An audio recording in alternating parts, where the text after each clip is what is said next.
Rusia puas tembak 84 rudal sehari ke Ukraina. Semua target kena.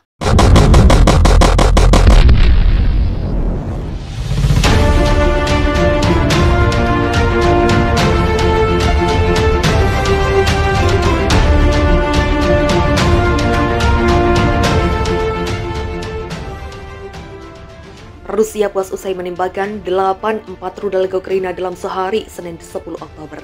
Mereka mengklaim rudal tersebut mengenai semua target yang ditentukan. Hari ini Angkatan Bersenjata Rusia telah meluncurkan serangan besar dengan senjata jarak jauh, berpresisi tinggi terhadap militer, komunikasi, dan target energi Ukraina. Demikian pernyataan Kementerian Pertahanan Rusia pada Senin 10 September dikutip Reuters. Pernyataan itu lalu berlanjut, tujuan dari serangan itu telah tercapai. Semua target yang ditentukan terkena.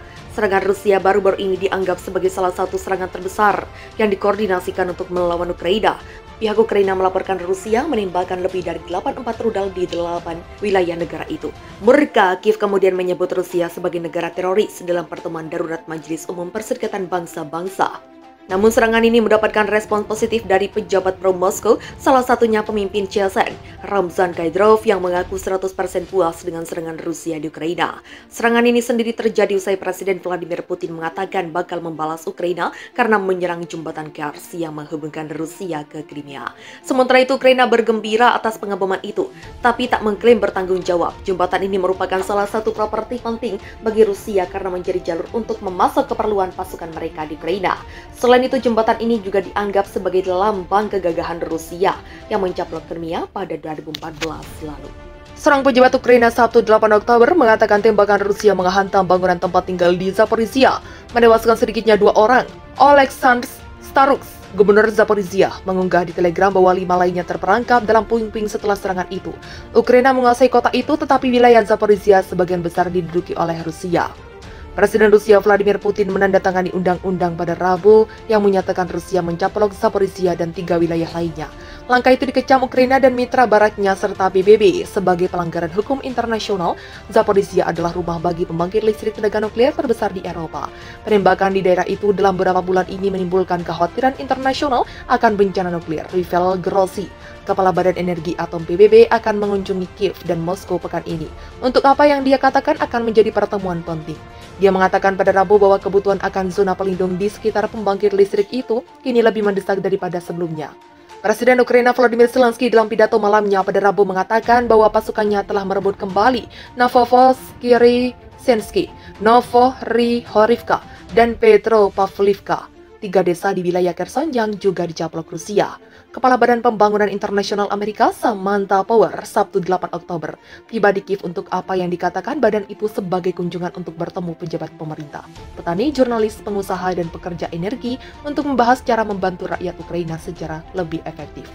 Sebuah rudal Rusia menghancurkan blok apartemen di wilayah Ukraina yang telah dicaplok Moskow hingga menewaskan 7 orang Sabtu 8 Oktober 2022.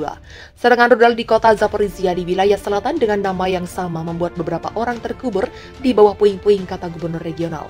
Dia menambahkan setidaknya 5 orang hilang. Tidak ada komentar segera dari Rusia yang invasinya ke Ukraina mulai terurai setelah serangan balasan Ukraina di mana ribuan mil persegi wilayah telah direbut kembali sejak awal September, termasuk puluhan permukiman dalam beberapa hari terakhir. Ribuan tentara Rusia telah mundur setelah garis depan runtuh, pertama di timur laut dan sejak awal minggu ini di selatan. Presiden Ukraina Volodymyr Zelensky mengatakan dalam pidato video pada hari Sabtu bahwa pasukan Kiev merebut kembali lebih dari 500 km persegi, 195 mil persegi wilayah dan puluhan pemukiman di wilayah Kherson selatan saja pada bulan Oktober, dalam kritik publik yang jarang tapi berkembang terhadap pejabat tinggi militer Rusia Kirill Stremousov, wakil kepala pemerintahan yang didukung Rusia di wilayah Kherson, mengecam jenderal dan menteri di Moskow karena gagal memahami masalah di garis depan. Tidak ada komentar langsung dari Kementerian Pertahanan Rusia. Ketidakpuasan mulai muncul di antara pembawa acara TV pemerintah yang loyal. Tolong jelaskan padaku apa ide jenius staf umum sekarang, kata Vladimir Solovyov, salah satu pembawa acara talk show Rusia paling terkemuka, di saluran terstreaming langsungnya.